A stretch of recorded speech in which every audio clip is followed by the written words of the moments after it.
Abebembezi abibanda municipality embere bashobire bwanyuma ya minister wa Karamoja kandi MP ahabwibanda South Engineer John Byabagambi okubazibira kwata kasasiro aho batwire nibajata itakeri ndishango mucyaro echa nyine ndugu omuri Kagongo Ward Kagongo Division aharukuto orwambara ribanda kuba kanso ekane enda kugura umwanya konga twatunga sente umuri nsasi miliyoni 2.5 sente twazi tizaremere so twamanya ngo tuyine umwanya gwa government oguriya tukatibe tube tutiyeho nyine hatuje kutunga sente turonda umwanya go kuja kubanza tutamu kasasiro yito itakeri ririho obuhango obwa eka mushanju n'obutonyeze mukaga kandi ririmo na deep tank eyayombekirwe ombutware obwa obote eki aba municipality begamireho uneri ya government se omnyamahurire nyoni njibanda kubanka disuyi banda cyana na mushanju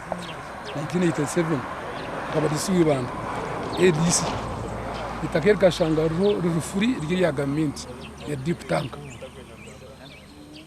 atokana bojuzo hinten bazidipinga bani machinana na munana oguni aya na yata nabo yanguza ufamu ejo kureba baragunora uriyonje rukomire bona izo bari yanyuma abazyo minister Byabagambi ayizire kwigura omuhanda ogwa municipality bari kuraba mukwata kasasiro batyo bamubuza ahachikwatirine nitakeri Minister Byabagambi agire ngo itakeri akarigura kare aha muntu ori kumanywanka arani.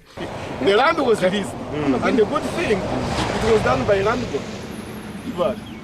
They have the guys they did it in other way. They have a lease. Anyway, the land board it is leased properly. Papers are there. The man has got a title. I got a title. I bought a land from him.